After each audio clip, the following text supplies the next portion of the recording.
बिस्मिल्लाहिर्रहमानिर्रहीम। आज हम ओ लेवल अकाउंटिंग, जिसका कोड है 7707, उसका अक्टूबर नवंबर 2018 का पेपर 2 करेंगे।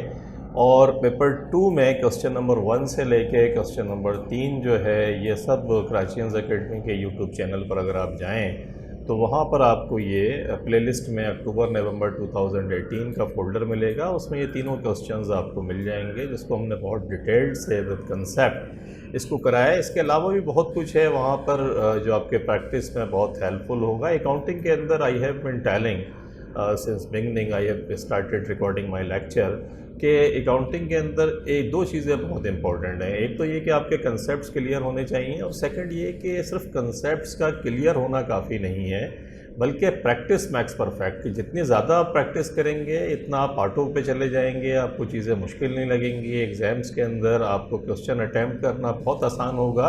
और प्रैक्टिस के लिए कहाँ से शुरू करें, तो पास्ट पेपर्स एक बेहतरीन किस्म का टूल है कि अगर पास्ट पेपर्स आप करें तो 80-20 का जो प्रिंसिपल है वो पूरा इसके ऊपर अप्लाई होता है कि 20% ऑफ द मटेरियल जो 80% नंबर को कवर करता है, अगर आप पास प्रैक्टिस ढंग से कर लें, पास पेपर्स की प्रैक्टिस, तो ये जो 80% नंबर्स हैं आपके यहाँ से हो जाते हैं। और इसके अलावा जो चीज़ें नहीं पास पेपर्स में आ रही हैं, ऑफ एंड ऑन कभी कभार वो पूछता है, तो उसको भी अगर आप कवर करें तो फिर आपका A+ आना बहुत आसान होगा विद क्लैरिटी ऑफ कंसेप्ट के साथ। तो आपको पास पेपर्स जो हैं बहुत बड़ी तादाद के अंदर वहाँ मिलेंगे, उसको जाकर देखें। और आज हम इसका क्वेश्चन नंबर 4 करेंगे, और क्वेश्चन नंबर 4 के अंदर हम देखते हैं कि वो हमसे क्या मांगता है। Hima is a trader buying and selling goods on credit. Hima जो है वो एक ट्रेडर है और बाइंग एंड सेलिंग करता है, और ये बड़ा इंपॉर्टेंट है, ऑन क्रेडिट, यानी कैश का बिजनेस नहीं है, बल्कि जो कुछ है वो ऑन क्रेडिट है। The following information is available. ये दी हुई इन्फॉर्मेशन जो है इसके पास अवेलेबल है। क्या अवेलेबल है? इन्वेंट्री इसको दी है। इन्वेंट्री आपको पता है क्या होती है? Current assets. मैं जब से आपको पढ़ा रहा हूँ, जब से मैंने एक चीज़ आपको बताई है कि किसी भी चीज़ को देखते के साथ ही आपकी प्रैक्टिस इतनी होनी चाहिए और कंसेप्ट आपके इतने क्लियर हों कि आप देख के कम से कम 5 बड़ी कैटेगरीज़ में जो है ना उसको आइडेंटिफाई कर लें किसी भी अकाउंट को देखते ही, कि वो एसेट है, वो एसेट है तो करंट एसेट है या नॉन करंट एसेट्स है, वो लाइबिलिटी है तो क्या करंट लाइबिलिटी है या नॉन करंट लाइबिलिटी है, ऑनर्स इक्विटी है। और इसके अलावा अगर आप इसको लेकर आएँ मज़ीद, इसके अंदर ऑनर्स इक्विटी में दो चीज़ें जो होती हैं कि इनकम है या एक्सपेंस है, लॉस है या आपका प्रॉफिट है। तो अगर ये चीज़ें आप आइडेंटिफाई कर लेते हैं तो आप यकीन मानें आपके बहुत सारे सवालों में ज़िंदगी आपकी आसान होगी, क्योंकि आप इंटरप्रिटेशन ऑफ फाइनेंशियल स्टेटमेंट का सवाल कर रहे हों या income statement and statement of financial position बना रहे हों, ये कैटेगरी, ये कैटेगराइजेशन अगर आपके पास क्लैरिटी के साथ है, क्योंकि ये होगी तो फिर एक चीज़ आपकी और क्लियर होगी, और वो क्या होगी कि आपको पता है कि एसेट का नॉर्मल बैलेंस जो है वो डेबिट होता है, लाइबिलिटीज़ जो है वो क्रेडिट होती है, आपको पता होगा ऑनर्स इक्विटी क्रेडिट होती है, आपको पता होगा कि रेवेन्यूज़ जो प्रॉफिट की सूरत में होते हैं वो कैपिटल के अंदर अगर जमा होते हैं तो प्लस हो जाएंगे, आपको पता होगा एक्सपेंस क्योंकि कम करता है रेवेन्यू को, इसलिए वो डेबिट नेचर का होगा। आल्दो वो इक्विटी का पार्ट बन रहा होगा इनकम स्टेटमेंट के अंदर, उसका रिजल्ट जाता है, लेकिन वो क्योंकि इनकम को कम करता है तो वो एक्सपेंस नेचर का हो जाएगा। आपको पता है लॉस सारे डेबिट होते हैं, आपके पास प्रॉफिट जो है वो क्रेडिट होते हैं। तो ये बेसिक कैटेगराइजेशन आपको क्लैरिटी से होनी चाहिए। देखें यहाँ कितना हेल्प करेगी। इन्वेंट्री को हमने देखते ही कह दिया करंट एसेट्स है, ट्रेड रिसीवेबल हमें पता है कस्टमर से हमें पैसा रिसीव करना है, और करंट एसेट्स वो होते हैं जो विद इन 1 ईयर आपको अपना इकोनॉमिक बेनिफिट्स देते हैं। तो ट्रेड रिसीवेबल है, इससे भी कस्टमर को पैसा मिल जाएगा। आपको ट्रेड पेएबल करंट लाइबिलिटी हो गई आपकी, कि विद इन 1 ईयर जो लाइबिलिटी आपको पे करनी है वो करंट लाइबिलिटी है। बैंक ओवरड्राफ्ट जो है ये भी करंट लाइबिलिटी है, और अदर रिसीवेबल आपको पता है किसी और टाइप के रिसीवेबल हैं, ये भी आपके करंट एसेट्स हैं। तो अगर हम देखें तो करंट एसेट्स 3 है हमारे पास, ये और ये, और करंट लाइबिलिटीज़ 2 हैं।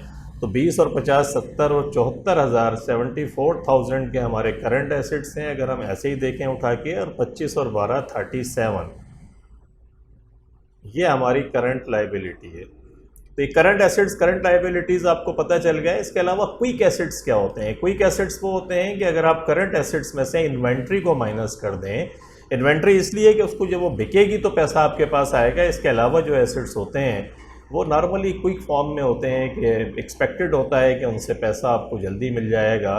तो जितने भी करंट एसेट्स हैं अगर उसमें से हम इन्वेंट्री को माइनस कर दें और इन्वेंट्री आपके पास 20,000 की मौजूद है, तो ये अगर आप माइनस करेंगे तो 74 में से 20 गया तो क्या बचा 54। ये आपके क्विक एसेट्स आपके पास आ गए। तो अगर आपको ये अकाउंट्स जो भी आप अकाउंट के बैलेंसेस देखते हैं, आपको ये पता चलता है कि यार कौन सी चीज़ क्या है। जैसे हमने यहाँ पर इसको जब हमने पोस्टमार्टम किया तो ये चीज़ें निकल कर आई, तो आपको बाकी जो क्वेश्चन है वो निस्बतन आसान लगेगा। वो कैसे कहता है कि to calculate the following at 1 September 2018 to 2 decimal places. Working capital ratio आपको कैलकुलेट करना है और क्विक रेशो कैलकुलेट करनी है। वर्किंग कैपिटल करंट रेशो का फार्मूला क्या होता है, current assets divided by current liabilities. और क्विक रेशो का क्या फार्मूला होता है, क्विक रेशो का फार्मूला होता है quick assets divided by current liabilities. तो ये आपने ऊपर निकाले भी हैं, आपको पता है। आप इसको आके सिंपल क्या करें, देखें इसी तरीके से आप इसको कैलकुलेट कर लें। यहाँ पे ये देख रहे हैं 20, 50, 70 और 4 74 और 12, 15, 37 जब आपने डिवाइड किया इसको तो क्या है आपके पास 74,000 आप यहाँ निकाल कर भी आए हैं। वैसे आपको मैंने खुद भी बता 74 और 37, तो 74 को आप डिवाइड कर दें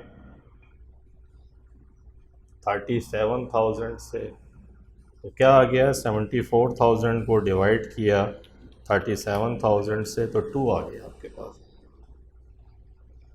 2 to 1।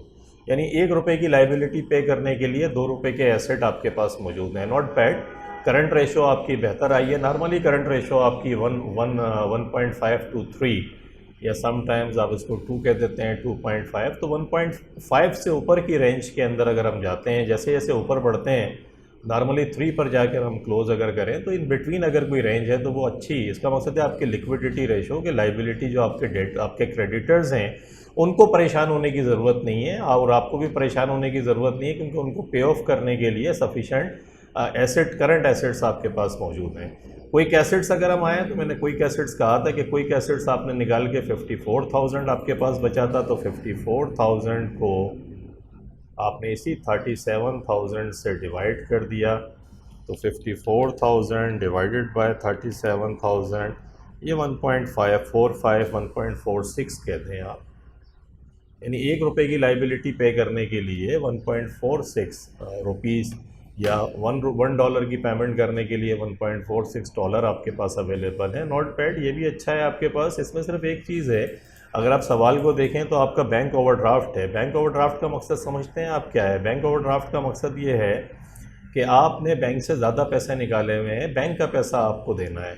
जबकि आप ट्रेड रिसीवेबल देखें तो ये 50,000 का ट्रेड रिसीवेबल है। यानी आपको इस एरिया पे काम करने की ज़रूरत है अपेरेंटली बैलेंसेस को देखते हुए कि रिसीवेबल जो है अगर यहाँ से पैसा आपके पास आना शुरू हो जाएगा तो आप बैंक ओवरड्राफ्ट की पोजीशन भी आपकी पॉजिटिव हो सकती है और ट्रेड रिसीवेबल के ऊपर आपको काम करना चाहिए। बाकी ये 2 रेशोज़ जो हैं ये तो अपेरेंटली आपके पास अच्छी रेशो आई हैं, जिससे लगता है कि बिज़नेस की पोजीशन बेहतर है। कहता है comment on the liquidity of Hemas business on 1 सितंबर 2018 कि 1 सितंबर 2018 को हीमा के बिज़नेस पे कमेंट करें। कमेंट मैंने आपको भी बता दिए करके कि क्या होगा। Working capital ratio is the benchmark acceptable limit of 1.5 to 2 to 1। वही जो मैंने आपसे कहा कि 1.5 से ऊपर की रेंज के अंदर अगर हम जाएं तो जो रेशो है इसकी वर्किंग कैपिटल वो बेंचमार्क एक्सेप्टेबल बेंचमार्क के बराबर है, यानी निस्बतन बेहतर है। The quick ratio is above the benchmark. Quick ratio की जो नॉर्मली बेंचमार्क है वो 1 to 1 होता है कि $1 की लाइबिलिटी पे करने के लिए 1 रुपये के एसेट्स अगर आपके पास मौजूद हैं और निस्बतन, या फिर ये कि 0.7 to 1.1 ये कहता है। तो 1 से रेंज में अगर 0.7 जैसे ये लिखा हुआ है तो 0.7 to 1 या 1 to 1 जो है वो एक अच्छी रेशो है, तो 0.7 से शुरू होके आती है। तो जबकि हमारे पास जो रेशो आई है वो तो आप देखें कि अच्छी खासी बड़ी है, 1.46 बनती है कि $1 की लाइबिलिटी पे करने के लिए 1.46 यहाँ भी इसने निकाला हुआ है, तो ये निस्बतन बेहतर है। Need to improve collection of trade receivable, this would reduce the bank overdraft. जैसा कि मैंने कहा कि आपको खुद भी मैंने दिखाया कि ट्रेड रिसीवेबल 50,000 के हैं, कस्टमर से पैसा आएगा आपके पास तो आपकी ज़िंदगी आसान होगी, आप बैंक ओवरड्राफ्ट पे कर सकते हैं। तो ये वाला पार्ट आपका ये हो गया। आगे आगे कहता है कि ड्यूरिंग द मंथ ऑफ सितंबर 2018 the summarise transactions were, summarise transaction ये थी कि क्रेडिट परचेजेस, जो उधार माल ख़रीदा वो 35,000 का है, क्रेडिट सेल्स जो माल बेचा, ख़रीदा $35,000 का और जो बेचा वो $60,000 का है। Receive from trade receivable by cheque, trade receivable customer से हमें चेक $80,000 का मिला।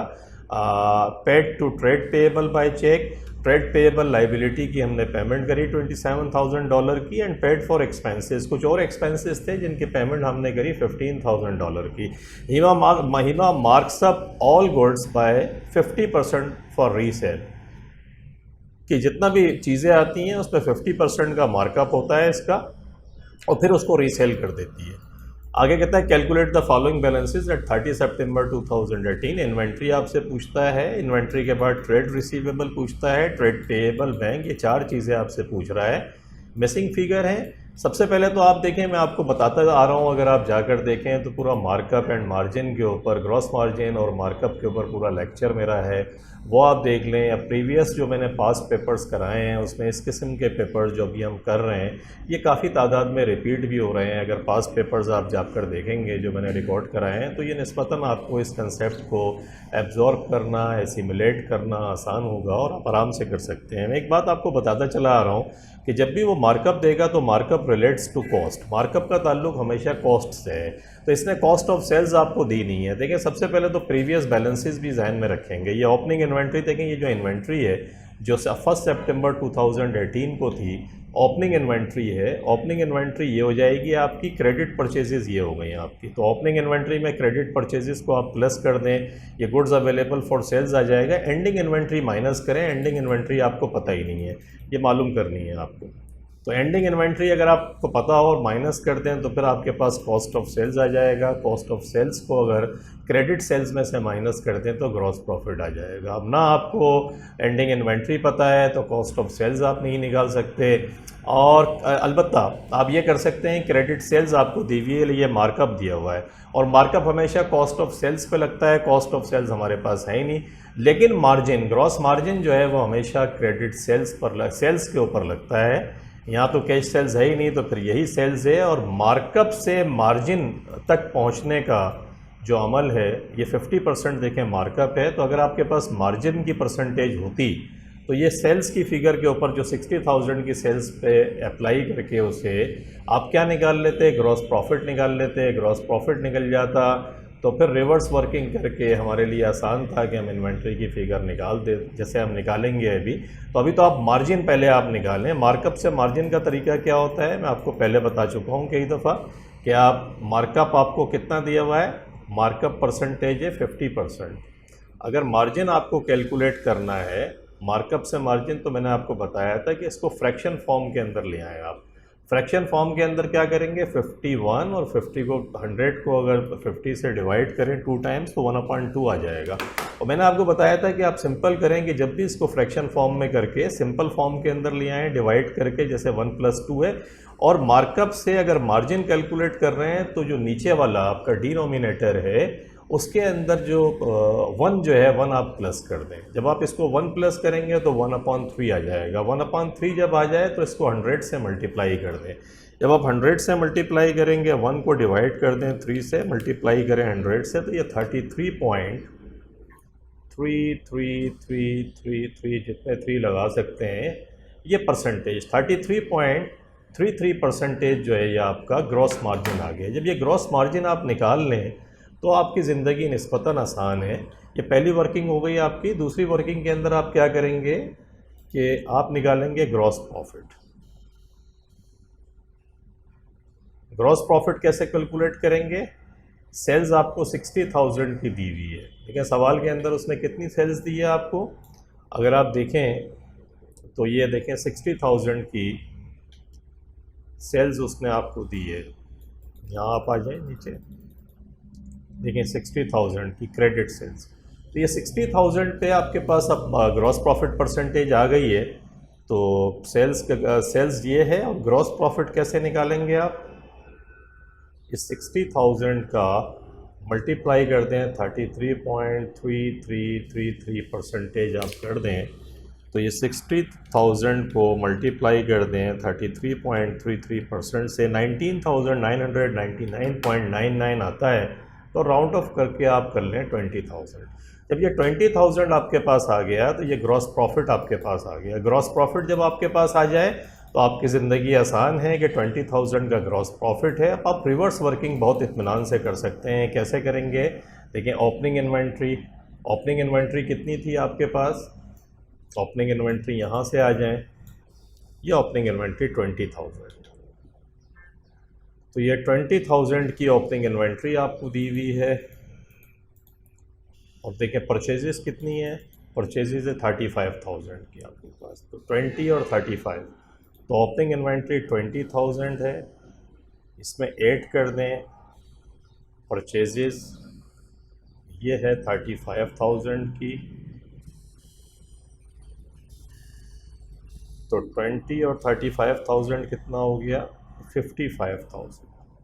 ये 55,000 है, ये हो गया गुड्स अवेलेबल फॉर सेल।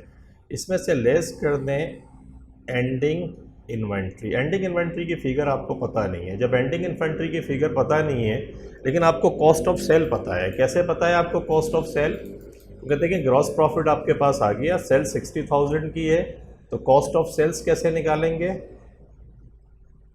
ये 60,000 की सेल्स में से अगर 20,000 का मैं प्रॉफिट निकाल दूं तो ये क्या आ जाएगा? ये कॉस्ट ऑफ सेल्स आ गई आपके पास। तो 60,000 में से प्रॉफिट निकाल के ये 40,000 आपके पास जब ये आ गई, ये 40,000 कॉस्ट ऑफ सेल। देखिए यहाँ जो फिगर है 55,000, इसमें से इस फिगर को माइनस किया होगा तो ये फिगर आई ना आपके पास, क्योंकि एंडिंग है। तो इसमें से इसको माइनस कर दें, 50 में से 40,000 को माइनस करें, कितना आ गया? 15,000।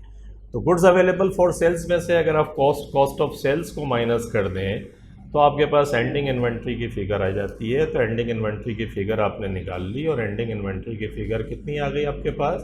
15,000 आ गई इस तरीके से।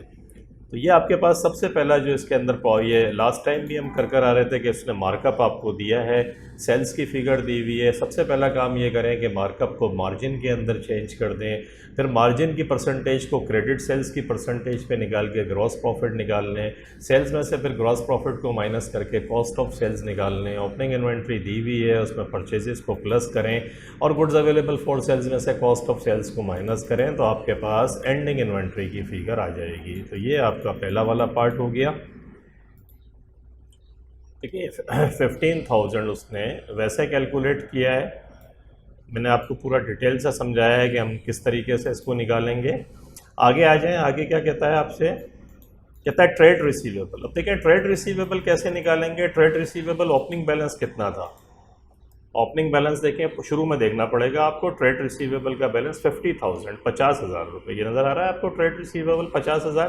तो ओपनिंग जो लेजर था, अगर हम ट्रेड रिसीवेबल को देखें तो ओपनिंग 50,000 था, ओपनिंग ट्रेड रिसीवेबल 50,000। इसके अंदर क्या होगा? जो क्रेडिट माल बेचते हैं वो क्या करेंगे? देखें क्रेडिट आपने माल कितना बेचा? क्रेडिट सेल्स है 60,000 की, तो क्रेडिट सेल्स की एंट्री क्या पास होती है? Account receivable debit sales credit. तो इसमें ऐड कर लेंगे, क्या ऐड करेंगे? Credit sales. जो माल बेचेंगे आप वो डेफिनेटली क्रेडिट बेचा तो 50,000 का था, मज़ीद 80,000 का माल आपने 60,000 का माल बेच दिया आपने, तो इसमें 60,000 प्लस कर दें आप। 1,10,000 रुपये आपको कस्टमर से रिसीव करने थे, लेस कर दें कैश रिसीव्ड फ्रॉम कस्टमर्स। तो कैश रिसीव्ड फ्रॉम कस्टमर्स कितना है? देखें ये 80,000 के पैसे आपको रिसीव हुए हैं कस्टमर से, रिसीव फ्रॉम ट्रेड रिसीवेबल, तो 80,000 माइनस कर दें आप। ये पैसा मिल गया आपको, तो कितना आ गया? 30,000। तो 30,000 रुपये जो ट्रेड रिसीवेबल का जो एंडिंग बैलेंस है, क्योंकि 1,10,000 रुपये रिसीव करना था, कैश रिसीव हो गया 80,000, तो बाकी जो बैलेंस है वो कितना है? वो 30,000 रुपये का बैलेंस है। 30,000 का ये 30,000 का बैलेंस देखें यहाँ आ गया। तो इसलिए कि ओपनिंग के अंदर आपने जो माल बेचा वो प्लस कर दिया और उसमें से जो रिसीव्ड हुआ पैसा उसको माइनस करके ओपनिंग में जो माल बिका उसको प्लस कर लिया और जो कैश रिसीव्ड हुआ उसको माइनस करके आपने निकाल लिया। अगला आपसे क्या पूछता है, अगला कहता है ट्रेड पेबल। अब ट्रेड पेबल में फिर इसी तरीके से करेंगे। ट्रेड पेबल ओपनिंग कितना था यहाँ देख लें जाके, ये ट्रेड पेबल आपका 12,000 रुपये का ट्रेड पेबल था, ओपनिंग बैलेंस था। तो वही आ गया ओपनिंग ट्रेड पेबल 12,000। इसमें ऐड कर लें credit purchases. Credit purchases, credit purchases कितनी है, जो माल आपने उधार खरीदा वो देखें ये आ गया क्रेडिट परचेजेस है 35,000 की, देख रहे हैं आप 35,000 ये। तो ये क्रेडिट परचेजेस इसमें प्लस कर लें। क्यों? क्योंकि इतना पैसा, इतना आपको पेमेंट करनी थी, मज़ीद आपने क्या करा, मज़ीद आपने 35,000 का माल और ख़रीद लिया। तो 35,000 इसमें प्लस कर लें। 35 ये 47,000 का अमाउंट आ गया। इस 47,000 से देखें आपने कुछ पेमेंट करी है क्या, तो आप यहाँ देखें ट्रेड पेबल, ट्रेड पेबल को 27,000 रुपये की पेमेंट हमने करी है बाय चेक, देख रहे हैं आप ये। तो ये 27,000 रुपये की पेमेंट इसमें से माइनस कर दें, इसमें से लेस कर दें। पेमेंट 27,000 की आपने पेमेंट कर दी, तो कितना बचा आपके पास 20,000। ये 20,000 रुपीज़ जो है ये ट्रेड पेबल का एंडिंग बैलेंस है आपका। ये देखिए ट्रेड पेबल का एंडिंग बैलेंस आपका ये आ गया। ट्रेड पेबल के बाद में फिर आपसे क्या कहता है, बैंक की बात करता है। बैंक का पोजीशन क्या है, बैंक का देखें, बैंक की पोजीशन ये थी कि बैंक ओवरड्राफ्ट था सवाल के शुरू में। ये बैंक ओवरड्राफ्ट देख रहे हैं, ये 25,000 का बैंक ओवरड्राफ्ट है। तो 25,000 का बैंक ओवरड्राफ्ट है।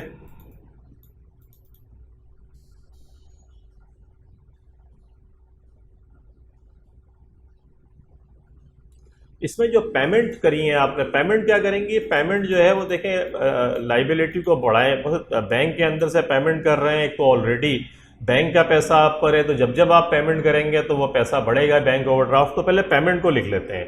पेड करा क्या गया है, पेड टू ट्रेड पेबल 27,000 की एक पेमेंट है और एक 15,000 की पेमेंट हुई है। तो ट्रेड पेबल और एक्सपेंसेस 27 और 15 इसमें ऐड कर लें, ऐड करें पेमेंट। पेमेंट ट्रेड पेबल की पेमेंट है और एक्सपेंसेस की पेमेंट है। 27,000 रुपये की पेमेंट ये है और 15,000 रुपये की पेमेंट ये है। तो 27-15 कितने हुए, 27,000 की पेमेंट एक है, 15 की एक है, 42,000। 42 ये है और 25,000 रुपये पहले पड़ा हुआ था, तो ये 67,000 का अमाउंट ये आ गया। इसमें से लेस कर दें, क्या लेस करें, कलेक्शन, जो पैसा आपको मिला है वो पैसा कितना मिला है, कस्टमर से देखें 80,000 रुपये आपको चेक मिले हैं। ये देखें received from trade receivable by cheque, 80,000 के चेक मिले, तो ये बैंक के अंदर जमा होंगे जाके, तो उसको माइनस कर दें। 80,000 से जब आपने माइनस करा 80,000, तो ये 13,000 का क्या हुआ है, ये 13,000 का आपका, ये देख रहे हैं 13,000, ये 13,000 है, ये पॉजिटिव बैलेंस है, डेबिट बैलेंस आ गया आपके। ये इसका मकसद है, डेबिट बैलेंस का मकसद समझ रहे हैं आप क्या हुआ। डेबिट बैलेंस का मकसद ये हुआ कि 67,000 माइनस था और प्लस 80,000 आया। तो अब शो ये कर रहा है कि अब हमारा पैसा बैंक के अंदर है, और कितना पैसा है हमारा बैंक में, 13,000, 13,000 रुपये जो आपने निकाला। तो इस तरीके से ये मिसिंग फिगर्स आपने निकालनी। मिसिंग फिगर आपने देखा कि आसान है, अगर आपकी समझ में आ गया है कि किस तरीके से हम कैलकुलेट करते हैं, और बेसिक अंडरस्टैंडिंग अगर आपकी क्लियर है तो ये आपको कोई प्रॉब्लम नहीं होगी। ये मिसिंग फिगर आपने निकाली। मिसिंग फिगर के बाद में क्या कहता है आपसे वो देख लेते हैं। कहता है state the effect of each of the following on the working capital, के वर्किंग कैपिटल पे ये जो इफ़ेक्ट आपके हैं इसका इफ़ेक्ट बताएं कि क्या होगा। The first item has been completed as an example. As an example उसने कैलकुलेट करके बताया है कि sold non current assets for cash $1,200। तो देखें इसके अंदर एक चीज़ आप याद रखें कि वर्किंग कैपिटल रेशो आपको पता होना चाहिए current assets divided by current liabilities. अब मिसाल के तौर पे मैं आपको एक एग्जांपल देके समझाता हूँ। करंट एसेट्स $100 के फ़र्ज़ कर लेते हैं और करंट लाइबिलिटीज़ 50 हैं, तो क्या हुआ 2 to 1, ₹2 की $1 क्या $1 की लाइबिलिटी पे करने के लिए $2 के एसेट आपके पास मौजूद हैं। इसमें अब चेंज कब आएगा? देखिए वर्किंग कैपिटल में चेंज का मकसद है करंट एसेट्स करंट लाइबिलिटीज़ में चेंज। हम फर्ज कर लेते हैं कि करंट एसेट्स हमारे कम होके 50 हो जाते हैं और ये लाइबिलिटियाँ हमारी सेम रहती है, तो क्या होगा? देखिए करंट वर्किंग कैपिटल रेशो कम हो गई हमारी, देख रहे हैं आप, ये कम हो गई। तो अगर करंट एसेट्स हमारे कम होंगे, ये मैं आपको इसलिए समझा रहा हूँ कि ये रिलेशनशिप आप अपने जहन के अंदर बिठा लें कि अगर करंट एसेट्स किसी भी वजह से कम होगा तो फिर वर्किंग कैपिटल भी कम हो जाएगा। तो ये समझ आ गया आपके एग्जाम्पल से कि मैंने आपको बताया। थोड़ी देर के लिए एज्यूम करते हैं कि करंट एसेट्स अपनी जगह मौजूद हैं, करंट लाइबिलिटीज़ जो हैं वो कम हो गई। तो करंट लाइबिलिटीज़ अगर कम होंगी तो फिर क्या होगा? 100 को डिवाइड करा आपने 25 से, तो देखें ये 4 हो गया, अब ये बढ़ गया, देख रहे हैं 2 से 4 हो गया।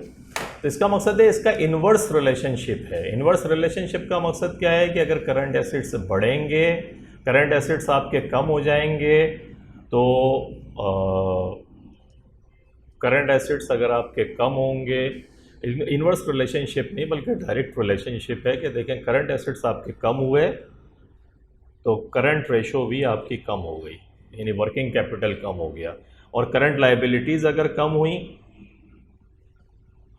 देखिए ये करंट लाइबिलिटी मैंने आपको बताया था 50 से 25 हो गई थी, तो फिर इसका इन्वर्स रिलेशनशिप है कि अगर करंट लाइबिलिटी आपकी कम हो रही है तो वर्किंग कैपिटल आपका बढ़ रहा है। तो करंट लाइबिलिटी के साथ जो है इसका इन्वर्स रिलेशनशिप है। इसका मकसद है अगर करंट लाइबिलिटी आपकी बढ़ेंगी तो वर्किंग कैपिटल आपका कम हो जाएगा। तो इस चीज़ को आप इस तरीके से जहन में रख सकते हैं, जो अपने एग्जाम्पल से देखा कि करंट एसेट्स का जो है वो डायरेक्ट रिलेशनशिप है कि अगर करंट एसेट्स बढ़ेंगे तो वर्किंग कैपिटल बढ़ेगा, अगर करंट एसेट्स कम होंगे तो वर्किंग कैपिटल कम हो जाएगा। करंट लाइबिलिटी अगर बढ़ेगी तो वर्किंग कैपिटल कम हो जाएगा, और करंट लाइबिलिटी अगर कम होगी, करंट लाइबिलिटी कम होगी तो वर्किंग कैपिटल बढ़ेगा, और करंट लाइबिलिटी अगर बढ़ जाएगी, बढ़ेगी तो कम हो जाएगा, कम होगा तो बढ़ जाएगा। ये फिर यानी करंट लाइबिलिटी अगर कम होंगी तो ये बढ़ जाएगा, और करंट लाइबिलिटी अगर बढ़ेंगी तो ये कम हो जाएगा।